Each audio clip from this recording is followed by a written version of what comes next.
हरे कृष्ण। तो आज के इस कोट में श्रील प्रभुपाद कहते हैं कि कभी कभी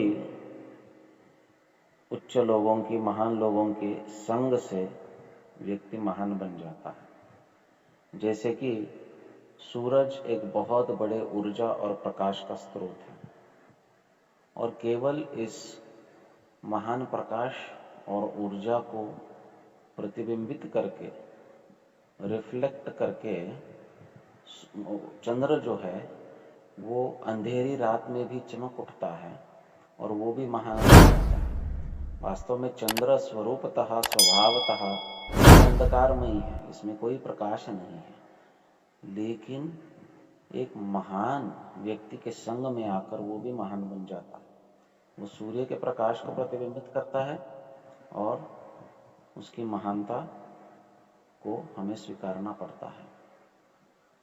तो जब भी हम जिस भी संग में रहेंगे, उस संग का प्रभाव हमारे ऊपर होता है।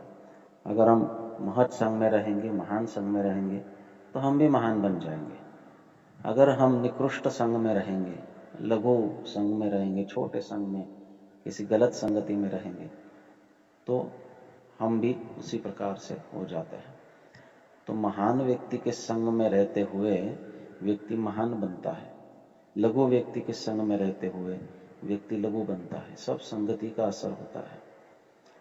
इसलिए कभी भी हमें जो है वो महान भक्तों की संगति करनी चाहिए।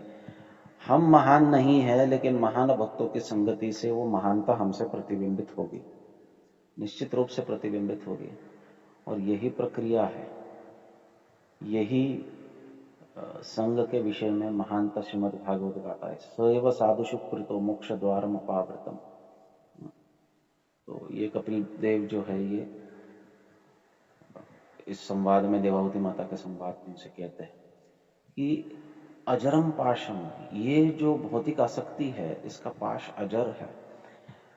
ये आसक्ति जितना हम भौतिक पदार्थों और परिस्थितियों के साथ करेंगे उतना हम फंसते जाएंगे, लेकिन यही आसक्ति अगर साधुओं के साथ हो, सएव साधुषु कृतो, तो मोक्ष द्वारम अपावृतम, तो मोक्ष द्वार जो है वो खुल जाते हैं।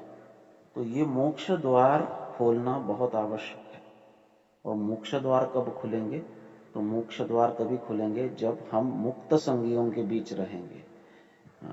तो जो मुक्त है उनकी संगत करेंगे तो हम मुक्त हो सकेंगे।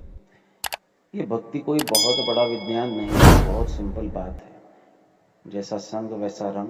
भक्तों के संग में रहेंगे तो भक्ति प्राप्त होगी, भक्ति प्राप्त होगी तो भगवान की कृपा प्राप्त होगी, भगवान की कृपा प्राप्त होगी तो दुखों से छुटकारा प्राप्त करके हम भगवान के धाम में लौट सकते हैं।